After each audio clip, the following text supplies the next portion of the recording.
पूरे संसार में किसी से भी हमारी दुश्मनी ना हो। अब ये सब कैसे होगा? तो बोले नंबर एक, निरंतर जो नाम जप करता हुआ मालिक से प्रार्थना करता रहता है। मालिक कौन? अपने इष्ट से, कि हे प्रभु मुझे ऐसी सामर्थ्य दो कि कोई भी विषय मुझे परास्त न कर पावे और पूरे संसार में मेरा किसी से भी द्वेष न हो। अद्वेष्टा सर्वभूतानाम, गीता जी भी कह रही, अद्वेष्टा सर्वभूतानाम, किसी भी भूत प्राणी के प्रति हमारा द्वेष दोष भाव ना हो। पहला, निरंतर नाम जप और प्रभु से प्रार्थना। इसमें लिखा है मालिक से प्रार्थना, अपने स्वामी श्री हरि से, इष्ट से प्रार्थना कि मुझे ऐसी सामर्थ्य। प्रार्थना में बहुत सामर्थ्य है। अरे बहुत सावधानी की जरूरत है। किसी के प्रति जरा सा भी दोष चिंतन, जो भजन जिनका एक तार चलता है, बड़ी बाधा खड़ी हो जाती है। श्री रूप गोस्वामी जी लीला चिंतन कर रहे हैं, उसमें दिखाई दिया कि प्रियाजू पुष्प चयन कर रहे, ये पुष्प, तो लालजू गोदी में उठा लिए, प्रियाजू ऐसे पुष्प का गुच्छा ले रही, एक हाथ से डाल पकड़े हुए। लालजू ने देखा कि सुरक्षित डाल पकड़े प्रियाजू नजदीक की छोटी कुंज में, तो छोड़ दिया, तो प्रियाजू ऐसे और लालजू आनंदित हो रहे हैं। तो पूज्य श्री रूप गोस्वामी को भी हंसी आ गई कि लालजू को ऐसा विनोद सूझा। इस समय अत्यंत सुकुमार प्रियाजू डरप रही हैं। फिर लालजू ने अपनी गोद में ले लिया, फिर उनका शमन हुआ। जिस समय वो हंस रहे थे उस समय एक संत जा रहे थे जो लंगड़ा के चलते थे, ऐसे ऐसे, और वो ऐसे अर्ध निमीलित नेत्रों में ऐसे हंस रहे थे। उनको दृष्टि गई कि अरे भगवान ने मुझे लंगड़ा बनाया है तो हंस रहे हैं। हम तो समझ रहे थे बहुत बड़े महापुरुष हैं और ये हमारी हंसी कर रहे हैं, ऐसा कैसे हो सकता है? हाँ ना, हमारा प्रारब्ध भोग है ना, हमारा पैर ऐसा है इसलिए हंसी का पात्र में। बड़े अंदर से दुखी हो गए, चले गए, लीला बंद हो गई उनकी। अब आप बताओ, उन्होंने सोचा नहीं, देखा नहीं, वो तो प्रिया प्रीतम को देख रहे थे। बड़े विकल हुए जब लीला बंद हो गई, तो फिर पूज्य श्री सनातन गोस्वामी से चर्चा की, क्योंकि दोनों महापुरुष की हमारी लीला बंद हो गई, तो उनका एक ही उपाय, वैष्णव अपराध बन गया।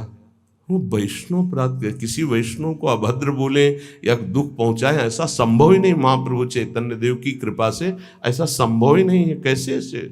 उनका है तो वैष्णव अपराध।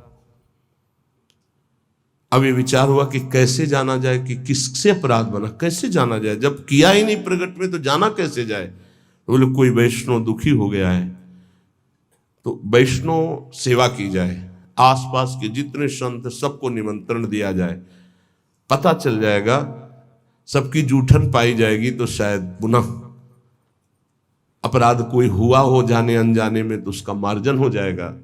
ऐसा हुआ। आसपास के सब संतों को निमंत्रण दिया गया। वैष्णव जे ही उनके पास निमंत्रण गया तो नाराज होके बोले, पहले तो उपहास करके हंसी उड़ाते हैं, फिर निमंत्रण देते हैं, हमें नहीं जाना। तुरंत सूचना आई कि वो नाराज है। अरे तुरंत गए पूज्य श्री रूप गोस्वामी जी और कहा, प्रभु कब हमने आपका उपहास किया? तो उनका, आप प्रभु प्रभु आप कर रहे हो, उस दिन हम जा रहे थे और जैसे हमारा भगवान ने पैर ऐसा कर दिया तो झटका मार के चलते हैं, तो आप हंस रहे थे। तो उनका, मुझे तो याद ही नहीं कि आप कब निकले और हम कब हंसे। तो उन्होंने समय बताया कि अमुक दिन उस समय। अच्छा, तो उनका, प्रभु ऐसे बतानी नहीं चाहिए पर आप नाराज हैं इसलिए बता रहा हूं। प्रभु उस समय हम लीला देख रहे थे, प्रियाजू पुष्प चयन करने की, तो लालजू गोद में उठा के वो पूरी घटना बताई और कहा, अगर ऐसा भाव में हम हंस रहे थे, आप उसी समय निकल रहे होंगे, आपको ऐसा लगा, तो प्रभु आपके लिए नहीं था, आप क्षमा कीजिए। वो तो प्रियालाल, तो वो चरणों में गिरे जो दूसरे वैष्णव थे और कहा, अरे आप जैसे महापुरुषों के प्रति हमारा दोष भाव बन गया, क्षमा करो। वो राज तत्काल लीला प्रारंभ हो गई, तत्काल। अब आप विचार करो, जब दोष नहीं है और वैष्णव दुखी हो गए तो लीला रुक गई। फिर अगर केवल स्वीकृति की हाँ ये गलत है, वो गलत कर रहे हैं तो भी हाँ गलत है, नहीं, और भगवान की लीला भगवान जाने। नहीं, आप बताओ कि ये गलत है कि सही, नहीं तो हम कोई जज है क्या?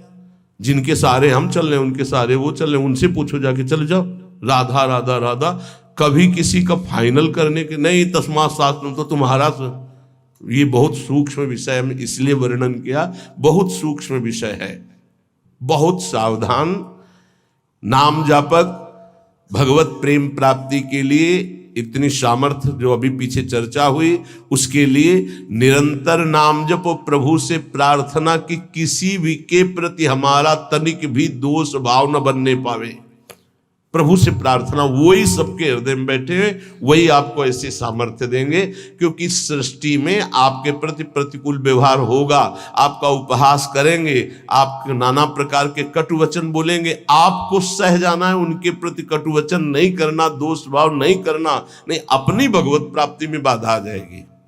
ये सूक्ष्म विषय सब कोई नहीं समझ पाएगा, लेकिन उपासक जो भगवत प्राप्ति करना चाहते हैं, अपना भजन बचाना चाहते हैं, वो इस बात को अच्छे से पकड़े। दूसरा, जो दिनचर्या दी गई है उसमें आलस्य ना होना, भगवत प्रेम प्राप्ति या ऊंचाई पर चढ़ने के लिए जो दिनचर्या है, हमको ये नहीं देखना है कि अमुक साधक आता है कि नहीं आता है, अमुक नहीं आता तो हम भी नहीं आते हैं, ऐसा नहीं। अमुक की त्रुटि है, उसका सुधार करना चाहे तो कर सकता है, लेकिन आप सुधरे हुए हो तो आपको अच्छे आचरणों का अनुकरण करना है। आपको ऐसे आचरण नहीं करने हैं जिनसे हमारी दिनचर्या बाधित हो जाए। एक चीज और ध्यान रखना है, इसको बहुत विस्तृत रूप से समझा इसलिए रहे कि एक दिनचर्या है जिसके पास सेवा नहीं, गुरु सेवा, और एक दिनचर्या है जो गुरुजनों की सेवा में रहते हैं। उनसे हो सकता है जो भागवतिक दिनचर्या का आदेश दिया गया है वो ना हो, तो उनको असंतुष्ट नहीं होना, क्योंकि वो गुरु सेवा में है। सारी दिनचर्या का फल जो है वो गुरु प्रसन्नता है। तो अगर वो गुरु सेवा में, जैसे हमारी श्री जी की भोग सेवा में है, अब प्रातः बाल भोग से लेकर के शयन तक कितने भोग श्री जी को लगते हैं, अब उनमें उनको हो कि हमारी दिनचर्या तो नहीं। अब जैसे जो और हैं सेवा में है बहुत से, कोई किसी सेवा में, कोई किसी सेवा में, अब उनकी दिनचर्या वो माला लेके नहीं बैठेंगे। थोड़ी थोड़ी देर में जो दिनचर्याएं हैं, जो सेवाएं हैं, तो उनको इस बात का पश्चाताप नहीं करना कि मेरी दिनचर्या नहीं चल रही। वो तुम्हारी दिनचर्या गुरु प्रसन्नता के अंतर्गत है, उसमें नहीं सोच। और ये नहीं सोचना कि अब हम सेवा कर रहे हैं तो हमारा वो भजन तो हो नहीं रहा जो दूसरे माला से कर रहे हैं, तो पता नहीं मेरी गति क्या होगी। ये नहीं सोच। गुरु सेवा का एक प्रताप है, ये भी ध्यान रखना। जैसे मान लो कोई शरीर के वस्त्र धो रहा है, कोई ऐसी सेवाएं कर रहा है, वो नाना प्रकार की सेवाएं हैं जिनमें उनको समय ही नहीं मिल रहा कि वो बैठ करके पद गायन करे, वो 11 माला 41 माला वो संख्या पूरी करे। अच्छा, सेवाओं में लगा है तो उसका मन लगा है। अब उसका मन कहाँ लगा है?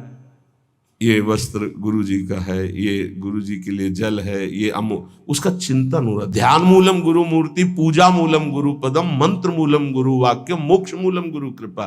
क्योंकि कई साधक ऐसे हैं जो फिर उनको पश्चाताप होगा कि दिनचर्या में बाधा पड़ रही हमारी, तो दिनचर्या की चर्चा हुई थी। नहीं, जिनको सेवा मिली हुई है उन। एक बार भगवान शंकराचार्य जी से कई शिष्यों ने कहा कि एक ये ब्रह्म सूत्र है, इसकी व्याख्या सुनना चाहते। तो उनकी शरीर सेवा में स्नान के बाद जो वस्त्र लंगोटी आदि प्रक्षालन करना है, वो त्रोटकाचार्य जी रहते थे।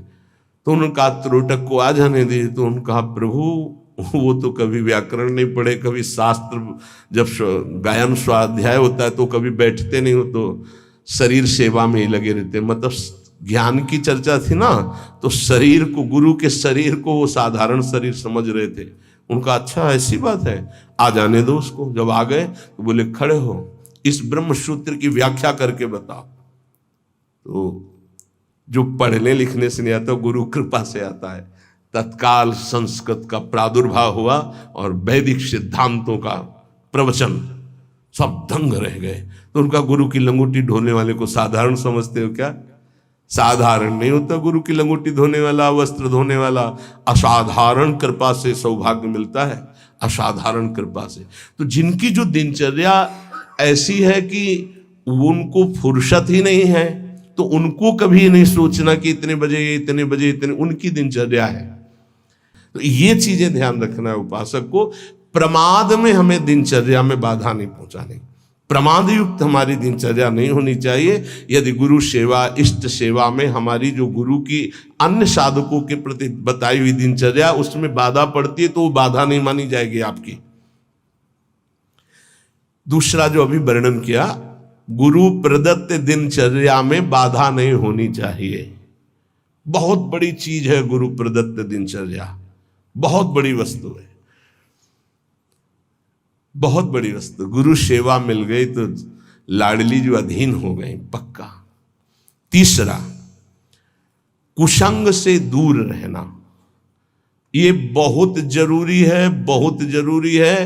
रावण लंका में रहता था, लंका समुद्र के किनारे थी, समुद्र निर्दोष था, पर ऐसे दोषी का संग समीपता होने के कारण समुद्र को बांध लिया गया, समुद्र बांधा गया। जिसकी मर्यादा अपार है उसे मर्यादा पुरुषोत्तम ने बांध दिया। किस लिए बांधा गया था? क्योंकि रावण का पड़ोसी था। रावण का पड़ोसी होने के कारण समुद्र को बांध दिया गया। जो रही मुत्तम प्रकृति का कर सकत कुसंग, चंदन विष व्यापत ने लपटे रहत भुजंग। अच्छा, जब कोई गलत करता है तो वो चार से थोड़ी कहता है कि मैं गलत करता हूं, नहीं, वो सही, और कुबुद्धि को वो ही सही दिखाई देता है, गलत सही दिखाई देता है, और वो परमार्थ से भ्रष्ट हो जाता है। इसलिए कुसंग से बहुत दूर रहना चाहिए। सत्संग और कुसंग का कैसे पहचान करोगे कि हमारा कुसंग हो रहा है, हमारा सत्संग हो रहा है या कुसंग हो रहा है, कैसे पहचान करोगे? तो संतों ने कहा है, जाके संग कुमति मति उपजय करत भजन में भंग, जिससे देह भाव पुष्ट होने लगे, भगवत भाव नष्ट होने लगे, वैराग्य भाव नष्ट होने लगे, राग पुष्ट होने लगे, भजन छूटने लगे, संसार अच्छा लगने लगे, नाम छूटने लगे और ध्यान अच्छा लगने लगे, गुरु से अश्रद्धा हो जाए, भक्ति से अश्रद्धा हो जाए, ये कुसंग का फल होता है। अच्छा, कुसंग का फल जब आपके ऊपर चढ़ेगा तो आपको नहीं लगेगा मैं कुसंग कर रहा हूं, नहीं तो ठीक हो जाओगे। सामने से महापुरुषों को लगेगा कुसंग कर रहा है, और वो जब कहते हैं तो उनको चिड़चिड़ाहट होती, मैं कहां कुसंग कर रहा हूं। नहीं नहीं, क्योंकि कुमति कभी स्वीकार नहीं करती कि मैं कुमति हूं, अगर स्वीकार कर ले तो सुमति आ जाए। कुसंग से बचना चाहिए। पहला है निरंतर नाम जप करते हुए भगवान से प्रार्थना करना कि कभी किसी के प्रति हमारा दोष दर्शन न हो, शत्रुता का भाव न हो। दूसरा, गुरु प्रदत्त दिनचर्या का पालन करना, आलस्य बिल्कुल ना आने देना। तीसरा, कुसंग से बचना। और चौथा, उन ग्रंथों से, उन प्रवचनों से, उन किस्से कहानियों से, उन चित्रों से बचना चाहिए जिनसे हमारा भगवत भाव नष्ट होता है। जैसे कल एक प्रसंग में प्रश्नकर्ता कह रहे थे कि हमको उपदेश मिला है कहीं से, बस श्वासों के आने जाने पर ध्यान दो, बस इसी से परम पद मिल जाए। यार, श्वासें तो वैसे ही चल रही हैं, आने जाने के ध्यान का मतलब क्या रहा? श्वासों के आने जाने का ध्यान दो कि खाली तो नहीं जा रहे हैं। हर में राधा वल्लभ सी हरिवंश, राधा राधा राधा। जैसे कल आपसे कहा था, नाम रूप लीला धाम से हटा दे, वो कुसंग होता है। वो बेचारा, पर हमका थोड़ी श्रद्धा है हमारे प्रति। बोले श्रद्धा ही तो लाई है आपके पास, तो हमका आज से राधा राधा नाम जप कर, और प्रभु का जो रूप ध्यान में तुम्हारे प्रिय लगे, राम रूप, कृष्ण रूप, हरि रूप, जो भी, तुरंत ध्यान कर, उनके ध्यान में लग। ये बिहारी जो राधा रमन, जो राधा वल्लभ, जो साक्षात भगवत प्राप्ति के लिए ही तो विग्रह रूप धारण करके प्रकाशित हो रहे। कभी कभी जिसे हम सत्संग समझते हैं वो कुसंग बन जाता है। इसको ध्यान से सुनना। इसीलिए रोज सत्संग में घुमा के आ जाती है बात कि इष्ट मिले और मन मिले, मिले भजन रस रीति। अरे भगवान शिव नाम जप करते हैं, सनकादि नाम जप करते हैं, वो परमात्मा निराकार है, साकार है, सगुण है, निर्विशेष, पूरा का पूरा आपको समझ में आ जाएगा। फिर उनको समझाया कि गुरुदेव साकार है कि निराकार, जो उपदेश किए थे। बोले साकार है। प्रणाम करते हो? हाँ। माला पहनाते हो? हाँ। तो गुरुदेव की पूजा हुई कि नहीं? बोले हाँ हुई। तो उनका गुरुदेव मूर्त है कि अमूर्त? बोले मूर्त। तो उनका मूर्ति पूजा हुई कि नहीं? बोले हाँ हुई। तो हमको फिर काहे परेशान हो? समझे में नहीं आता है। अरे भाई, बहुत संभल के शास्त्रों में जो लिखा उसको समझना के लिए बहुत पवित्र बुद्धि चाहिए। परमात्मा निराकार भी है। कैसे निराकार है? देखो, आकार खंबे का इसमें है कि नहीं? और जब भावना किया प्रहलाद जी ने कि है, तो निकल पड़ा ना नरसिंह रूप में, तो है ना साकार। वो निराकार रूप से सब जगह है, पुकारो तो साकार रूप होकर अभी दिखाई दे। वो साकार भी है और निराकार भी है। यहां जल है, इस वायुमंडल में जल है। देखो भला कहां गीला हुआ।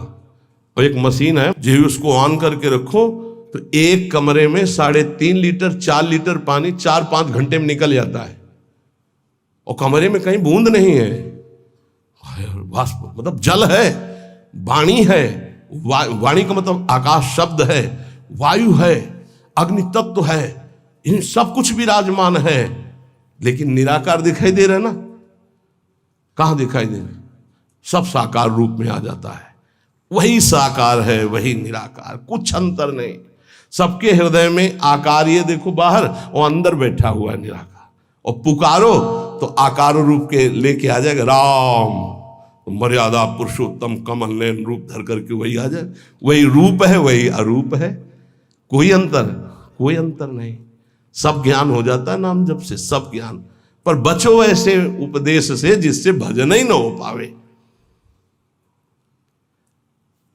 ऐसी ग्रंथ हैं ऐसे, जैसे भगवान श्री कृष्णचंद्र जी ने गीता जो लिखी है, आप भगवान की वाणी को अपने भावना के अनुसार समझ लिए, लेकिन संपूर्णतया तो भगवान ही समझावे तो समझ पाओगे ना। सोई जाने जे देव जनाई। निंदा स्तुति के विषय नहीं है, पर यह बात है कि पूज्य श्री स्वामी राम सुखदास जी महाराज इतनी सरल भाषा में गीता जी का स्वरूप प्रकाशित किया कि मुझे लगता है कि अपने जैसे मंद बुद्धि वालों को भी भगवान की दिव्य वाणी समझ में आए। स्वामी जी का अवतार इसी बात के लिए हुआ था, गीता जी के लिए, श्री स्वामी राम सुखदास जी, कि साधारण से साधारण आदमी गीता के गूढ़ शब्द को, राष्ट्र को जान जाए। इतना बड़ा विस्तार से अमृत दे दिया गीता जी के भाव का। और ज्ञानदेव जी महाराज, एकनाथ जी महाराज, आद्य गुरु भगवान शंकराचार्य, जो बहुत से बड़े बड़े महापुरुषों ने गीता जी की टीका, हमें लगता है वो इन महापुरुषों की टीका के बाद अब हमको और कौन सा ज्ञान जानना बाकी रहेगा। एक बार एक सेवकवाणी श्री दामोदर दास सेवक जी की, नए नए हम थे तो हमको किसी ने दिया था कि पढ़ना। महाराज जी को हमारा ये काम था, गुरु जी से जांच करवाए बिना हम किसी, क्योंकि पता है कि जिस विषय के हमें तो हमारे प्रमाण लगे, तो उनका महाराज जी वाणी जी प्राप्त हुई, वो किसी और। महाराज जी ने जो देखा ऐसे वाणी ली, किसी की भी लिखी हुई है ऐसे, लो, और तुरंत ऐसे फूल में लपेटा, बोले जाओ यमुना जी पधरा के आओ। और फिर ये वाणी आजीवन के लिए वो बस्ता में बंदी, लेकिन यही ये टीका जो लिखी हुई है ये पास गुरुदेव से, इसीलिए हम जितने भी साधक अपने, हमारे गुरुदेव ने जो पास किया है अर्थ, ये पूज्य श्री आचार्य चरण का। बस कोई भी हो, गुरु से जो पास, बस वही। तो ये ध्यान रखना कि महापुरुषों ने जो टीका की है वो ऐसे अर्थ नहीं लिखा है। गुरुजनों की दृष्टि बहुत पैनी होती है, अपने बच्चे को कैसे बचाते हैं। ये उन ग्रंथों का अर्थ नहीं पढ़ना जिनको ब्रह्म प्राप्त, भगवत प्रेम प्राप्त महापुरुष प्रमाणित नहीं करते, उन ग्रंथों को नहीं पढ़ना बहुत ही भटकाव है। आपको सच्ची बता दें, वाणी जी को अपने अनुकूल करके अर्थ किया जाता है। वो महापुरुष जो क्षमता को प्राप्त है, चाहे गीता हो चाहे भागवत हो, हमारा किसी से अपनेपन वाला बात की बात नहीं कह रहा हूं। आज तक पूज्य श्री हनुमान प्रसाद पोद्दार जी महाराज के संपादन के किए हुए वाणी ग्रंथ में एक शब्द पर कभी संशय नहीं हुआ। आज तक पूज्यपाद उड़िया बाबा के उपदेश में कभी एक शब्द पर संशय नहीं हुआ। पूज्य श्री स्वामी राम सुखदास जी महाराज के एक शब्द पर संशय नहीं हुआ। जैसे पूज्य स्वामी जी का एक छोटी सी पत्रिका निकली थी ग्रंथ में, गुरु के बिना मुक्ति। स्वामी जी ने जो कहा उसके अंतर की बात समझ लो।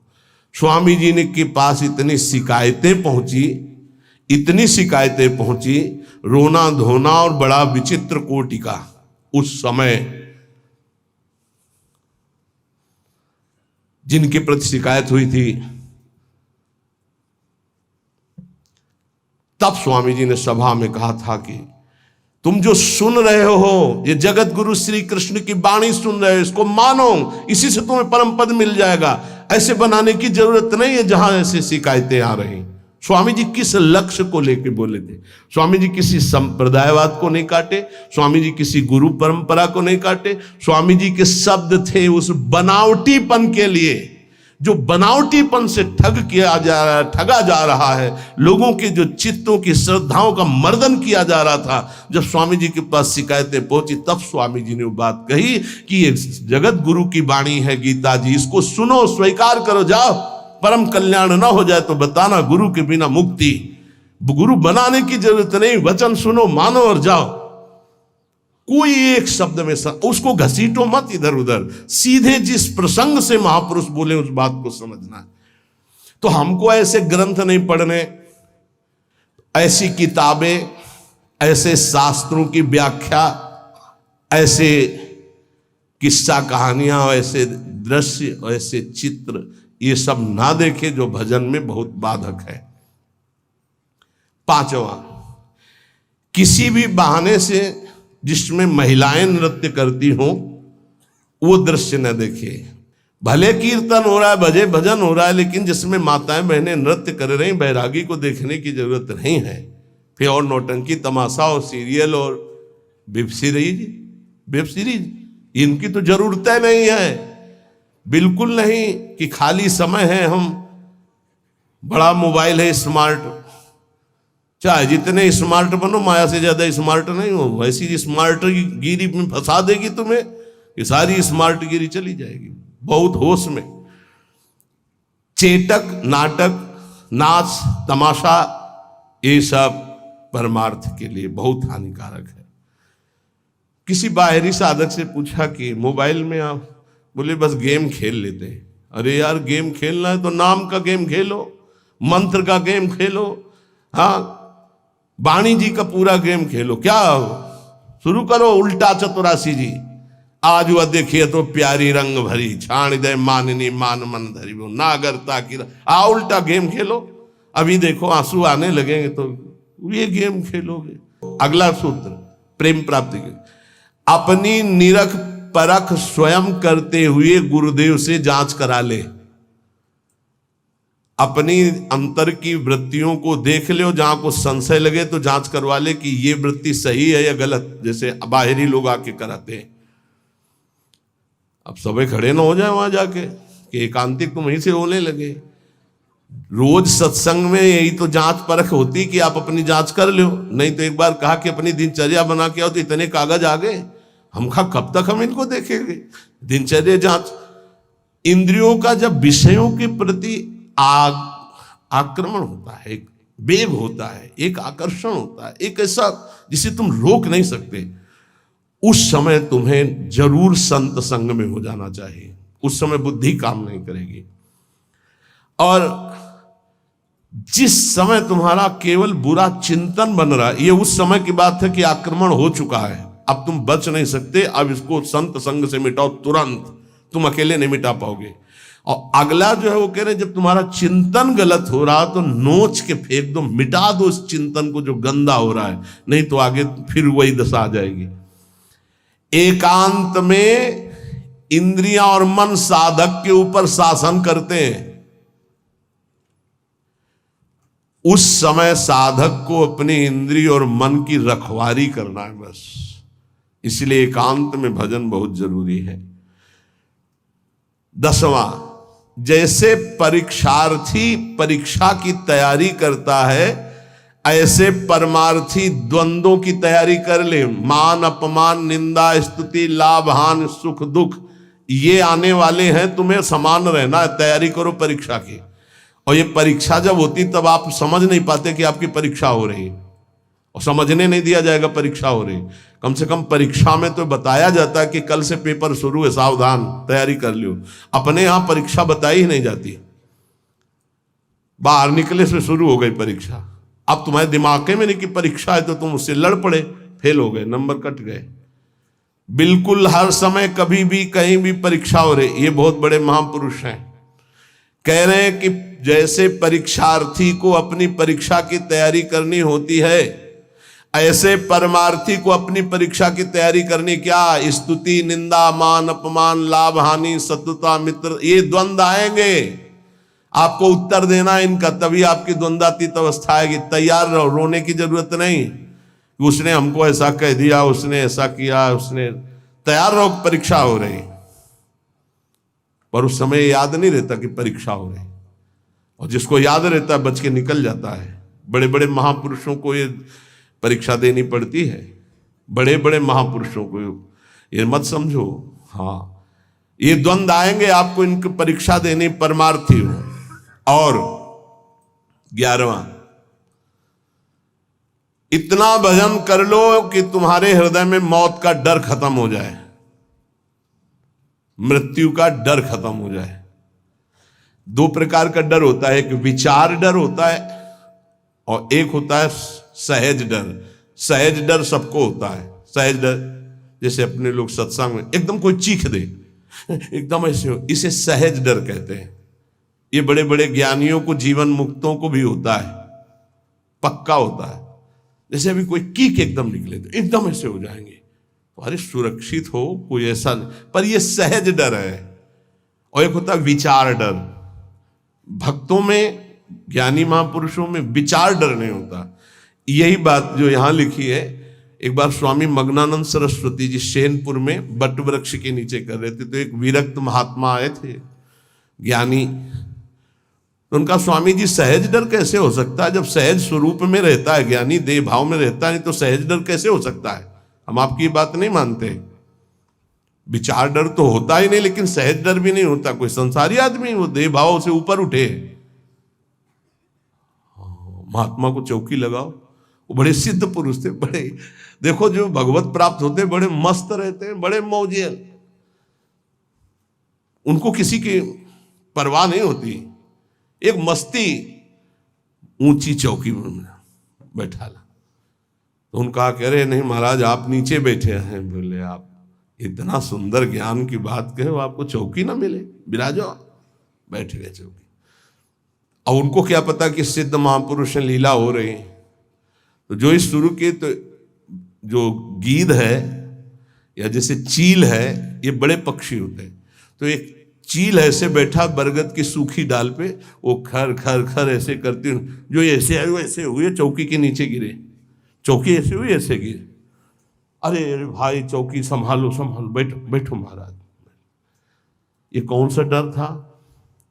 बम तो नहीं गिरा ना। अच्छा, डार गिर रही तो कोई बहुत बड़ी तो गिर नहीं हो, आप देहातीत महापुरुष, डर कौन सा था? हंस दिए। उनका अच्छा अच्छा अच्छा अच्छा, अच्छे तो थे ही। उनका अच्छा अच्छा, परीक्षा हो गई। बोले, इसे सहज डर कहते हैं, ये सबके ऊपर होता है। सहज डर सबको होता है, पक्का सहज डर। अचानक कोई आवाज हुई, सबको पता है, तो वो एकदम डर जाता है। वो डर नहीं है, वो सहज डर है। और एक है विचार डर। भक्त को विचार डर नहीं होता। तो कह रहे, इतना भजन करो कि मृत्यु का डर खत्म हो जाए। खत्म हो गया मृत्यु का डर, मरने से जो डरने का भय है वो खत्म हो जाए, तब जानो कि अब हमारा थोड़ा भजन रंग लाया है। सबसे पहले मृत्यु का भय खत्म हो। देख लो, परख लगाओ, मृत्यु का डर कैसे? अगर आज शाम तक डॉक्टर कहे कैंसर हो गया तो कैसा लगेगा? मृत्यु पर अगर विजय प्राप्त करनी है तो मृत्यु को याद रखना पड़ेगा। ये बात ध्यान रखो, जिसने मृत्यु को याद किया वो भगवान से चित्त जोड़ा, और जिसने भगवान से चित्त जोड़ा वो मृत्यु पर विजय प्राप्त कर लिया। मृत्यु ऐसी लग रही है, अब उसका उदाहरण तो कुछ है नहीं, पर ऐसे बता रहे जैसे ब्याह की तैयारी होती तो कैसा होता है, हर दोस्त से हाथ मिलाता है हंसता हुआ, मैं मत फूला घूम रहा है, क्यों? क्योंकि उसका ब्याह होगा। लौकिक उदाहरण परमार्थ में फिट ही नहीं होता, पर वो कुछ फूलन जिसे कहते हैं, उत्साह जिसे कहते हैं, वो ऐसा कुछ समझो जैसे माँ के इकलौते बेटे का ब्याह तय हो गया और बारात की व्यवस्था बिल्कुल फिट तैयारी हो रही, उससे देखो नई साड़ी पहने मार फूली फूली जो घूमती है, नहीं घूमती? इससे असंख्य गुना सुख उस उपासक को होता है जिसको मृत्यु का डर खत्म हो जाता है भजन से।